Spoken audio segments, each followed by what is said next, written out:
Hi guys, here with my new MSuper X. Pretty excited to get this. Today's Sunday and I got that yesterday. I bought mine from EUCs. I've been put my order in as soon as I saw it on Gateway's website. I don't know how many months ago, and it finally came in. I took the slow boat from China route instead of paying for the air freight some of you guys did. But pleasantly surprised to get a Saturday FedEx delivery, so that was cool. Didn't get to ride it yesterday. I prepped it, and I was going to take a ride last night, but I didn't have an opportunity, so I did my riding today. And see, before yesterday I charged it up, of course, and before I charged it, I had to open it up because EUCs had Gateway shipped these with the batteries disconnected. I think that's from an overabundance of caution based on recent experience that they had with the Kingsong. Poor packaging allowed the power button to be pressed, and that happened to EUCs, and I think it happened to other people too. And the wheels were broken by the time they were delivered. So that's why they're disconnected. But it's pretty easy on these wheels now to open them up without stressing the screws, because now the MSuper X has the machine screws. All these are machine screws, so they're really easy to take that off, get to it, and has an anti-spark connector, so there's no excitement when you reconnect them. And also gives you an opportunity to take a look inside, see everything's connected and looks good.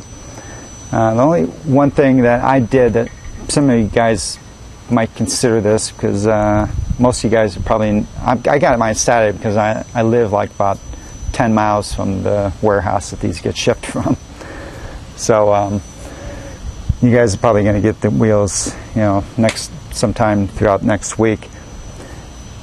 When there's two battery cables that go into the control board, and one of those cables is about that close, very close, to one of the motor wires. And I know from experience that those motor wires get really toasty hot, or they can get really hot. And Gateway has this insulating material over those connectors on the control board for the motor wires, but just while I'm there, and it's easy enough to do, I put a zip tie around that one battery wire, and then there's a post, I think it's probably for this screw here, that's very close to that cable. So I didn't apply pressure, but I looped it over the other part of that zip tie. I looped it over that post, and that'll keep the wire from resting on top of that motor wire. I don't know if it's necessary, but what the heck, I'm there. So that's all I did. Charged it up and went to bed, and today I took it out for a nice ride, and I went for a 50-mile ride, kind of a ride I do for all my new wheels, and periodically it's a really pleasant ride. It's mostly along the riverbeds in LA. I rode down the bottom of some of the rivers and some of the paths on the sides, and it's almost like a 500-foot elevation gain over about 20 to 25 miles, something like that. Go up to the top of a dam.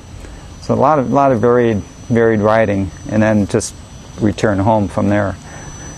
Took me 3 hours and 20 minutes, and the actual riding time was 3 hours and 15 minutes. So there was very little resting. I didn't actually get off the wheel and rest per se, but I had to stop various stop signs and get a drink and a few things like that. It's a really nice upgrade to my MSuper V3 S Plus there, the 1600 watt version. Really nice upgrade. That tire It's just a huge. I mean, it's still fundamentally an 8-inch tire, even though guy always sells it as a 19, I think, maybe.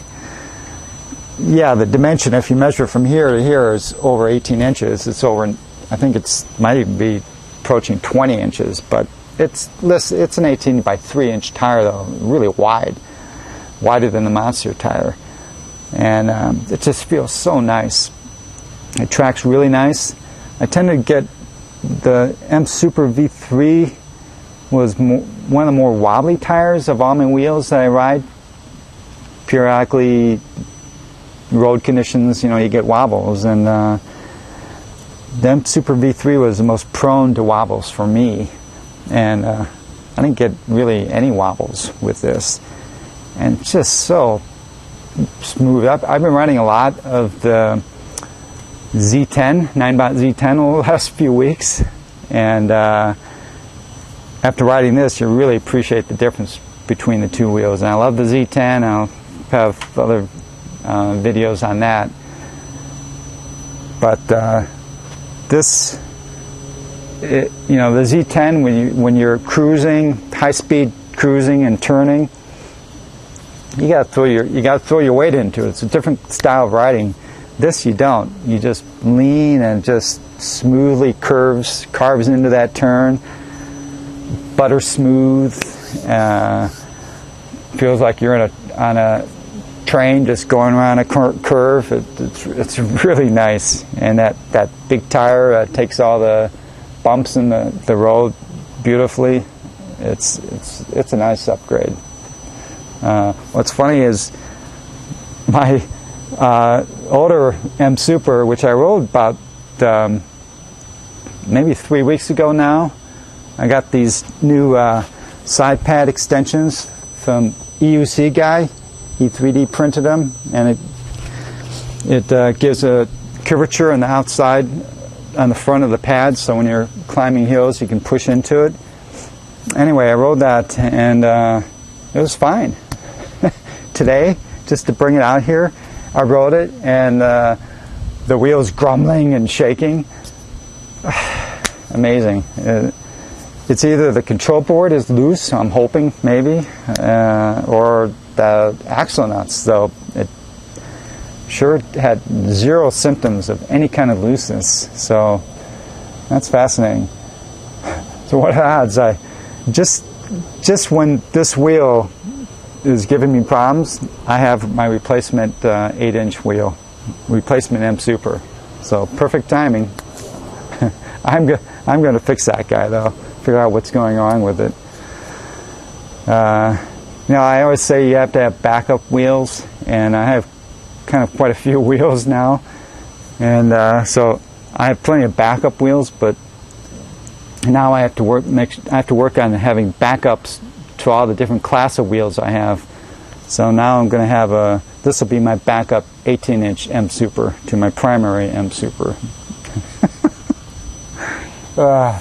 First world problems, huh, guys? Anyway,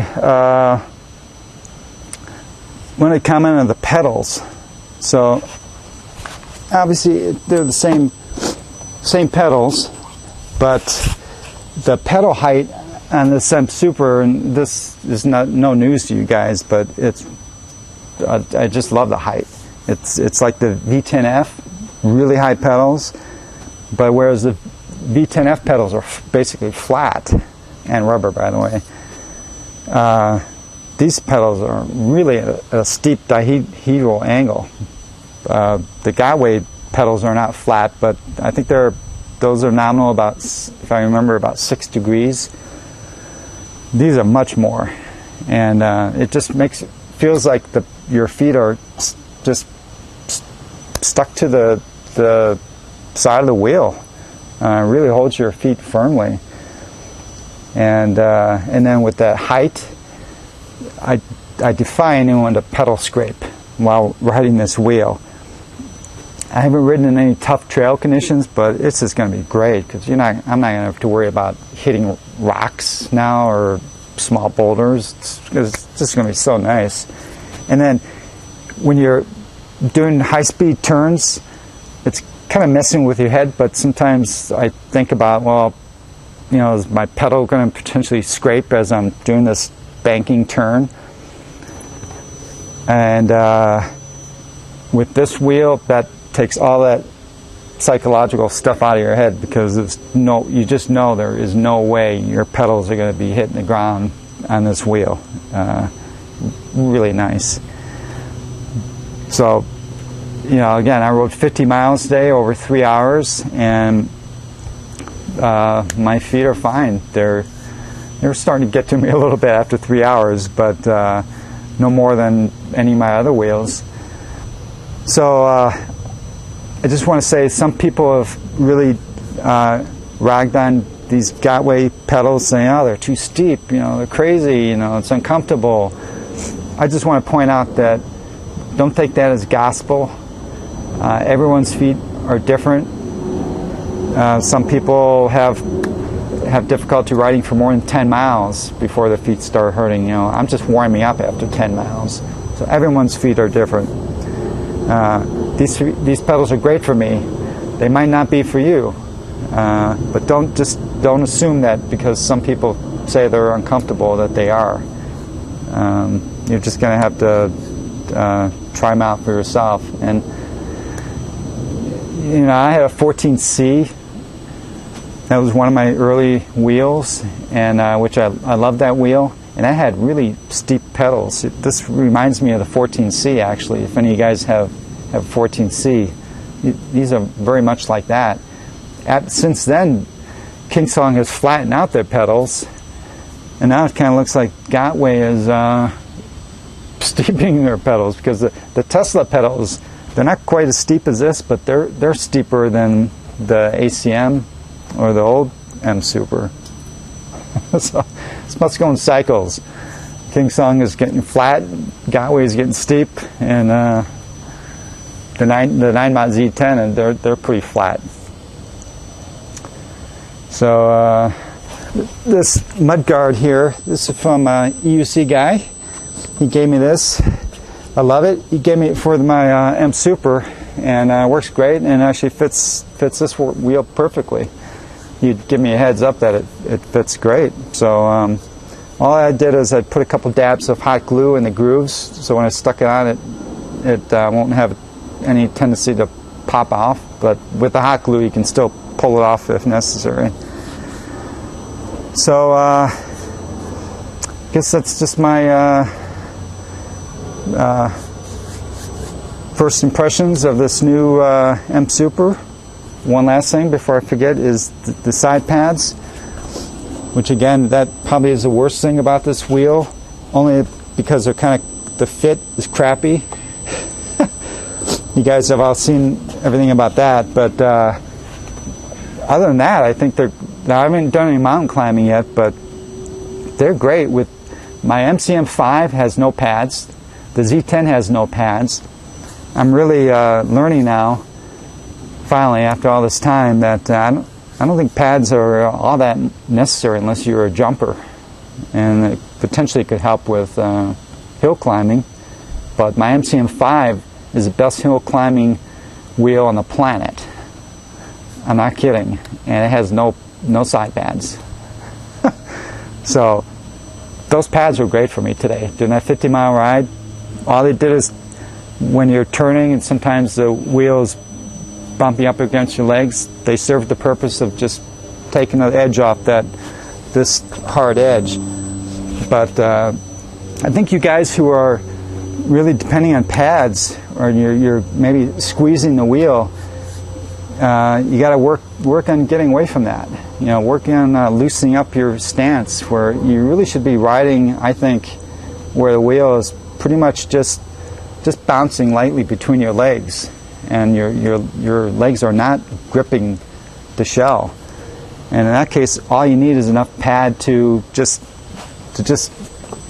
take the edge off of it touching your leg. And on like the MCM5, the shell tapers up, so it doesn't hit your leg, and the Z10, the same thing. The shell is rounded at the top, so there's no kind of hard edge to hit your leg.